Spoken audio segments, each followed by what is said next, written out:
राधे राधे दोस्तों, मेरे सभी प्यारे दोस्तों। मैं गुड़िया जायसवाल बड़ों को चरण स्पर्श, छोटों को प्यार और बराबर वाले को दिल से नमस्कार करती हूँ।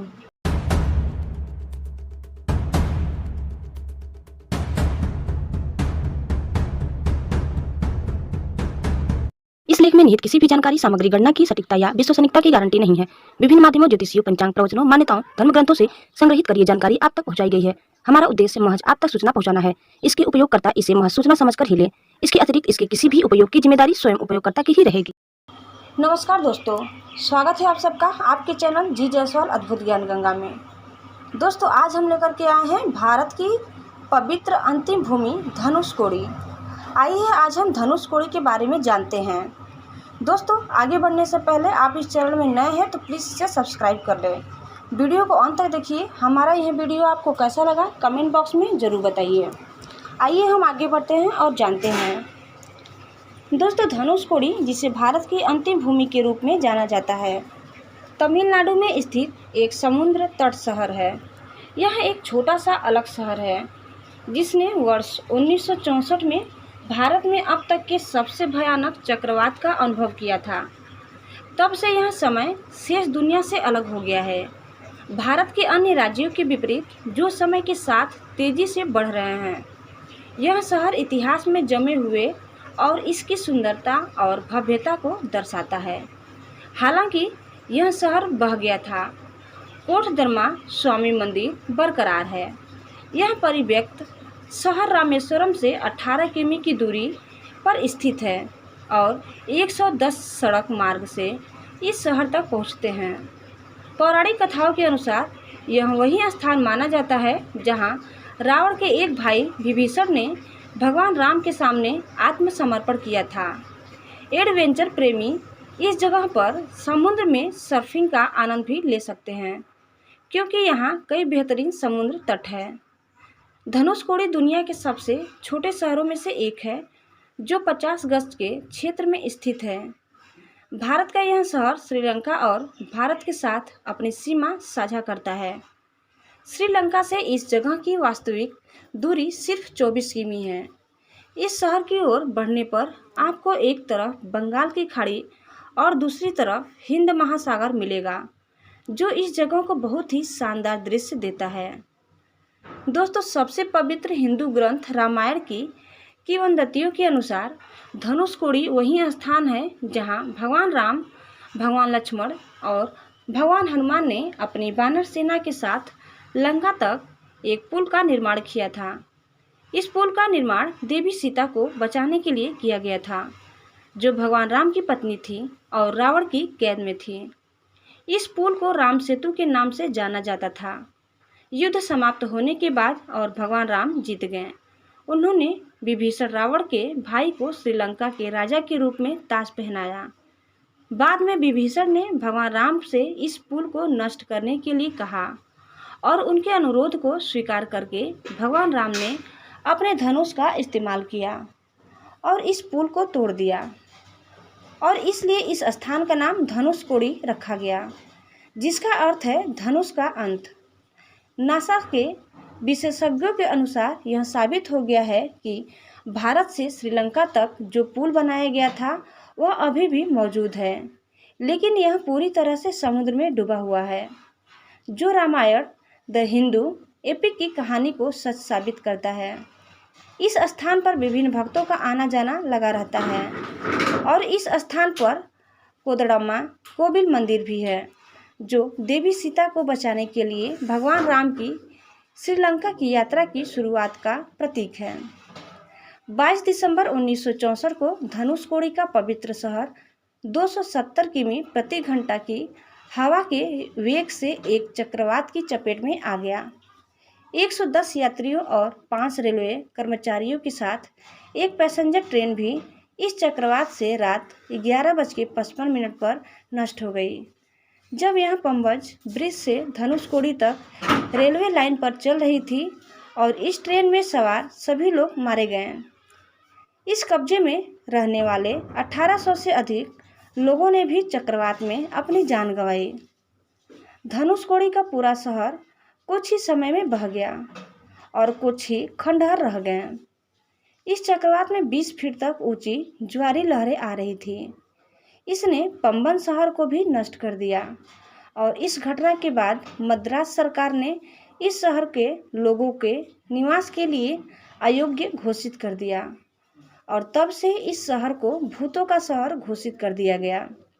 वर्तमान समय में आपको इस छोटे से शहर में कुछ ही मछुआरे और उनके परिवार ही मिलेंगे। इस विनाशकारी चक्रवात के बाद केवल एक चीज़ जो प्रभावित हुई थी वह थी कोदरामा कोविल मंदिर। आगंतुक अतीत से बहुत सारे अवशेष पा सकते हैं और इसके अलावा रेलवे स्टेशन के पास स्थित एक पानी की टंकी और एक चर्च मंदिर भी देख सकते हैं। इस स्थान पर बहुत सारे इतिहासकार और पर्यटक आते हैं क्योंकि इसका उल्लेख पवित्र ग्रंथों में मिलता है। मंदिर की अक्षुरक संरचना भी प्रमुख आकर्षण है जो बहुत सारे पर्यटकों को इस स्थान की ओर आकर्षित करती है। भक्त इस भूमि को छूकर भगवान का आशीर्वाद प्राप्त करते हैं, जिसकी कहानी इस स्थान पर पीछे छूट गई एक महान किंवदंती है।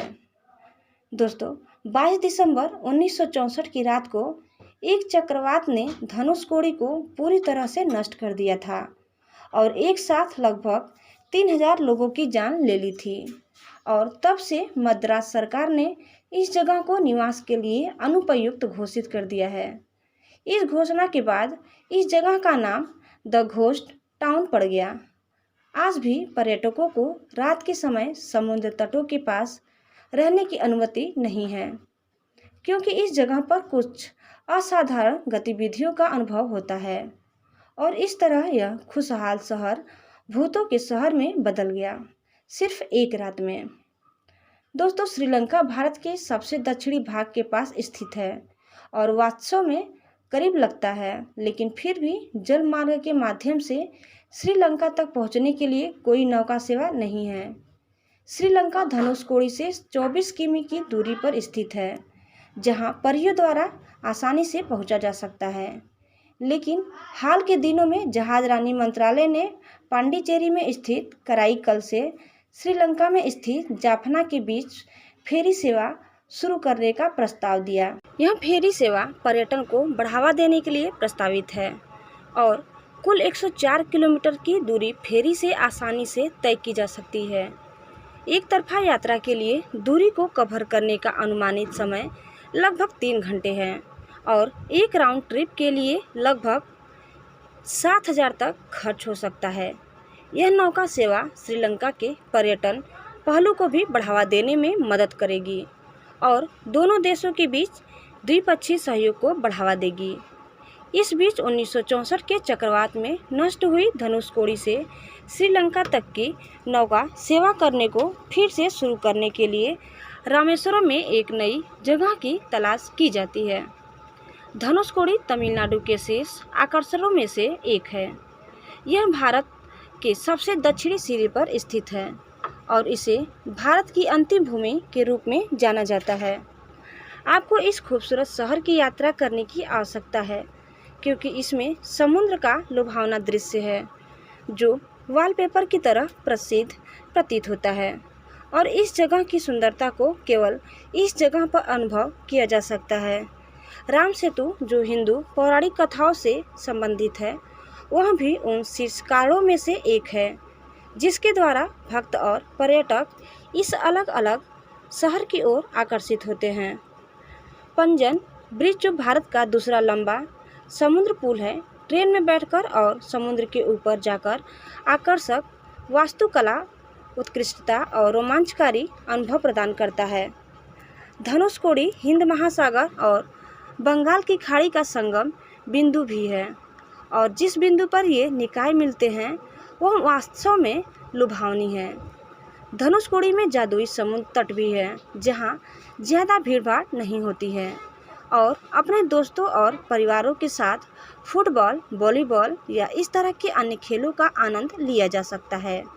धनुषकोडी का पता लगाने का एक अन्य महत्वपूर्ण कारण समुद्री राष्ट्रीय उद्यान है जो जैव विविधता से समृद्ध है और धनुषकोडी के निकट स्थित है।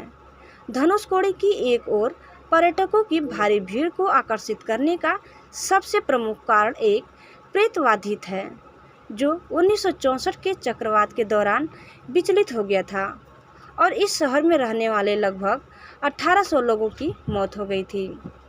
दोस्तों, धनुषकोडी समुद्र तट बिंदु एक भूतिया शहर का दृश्य प्रस्तुत करता है जो कभी हलचल भरा शहर था लेकिन 1964 के चक्रवात में नष्ट हो गया था।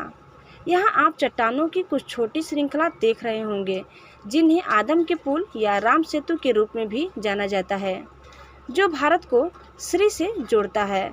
लंका समुद्र तट बिंदु आप एक पुरानी नष्ट कैथोलिक चर्च में भी देख सकते रहे होंगे जो 22 दिसंबर 1964 को भयानक रात की कहानी सुनाता है।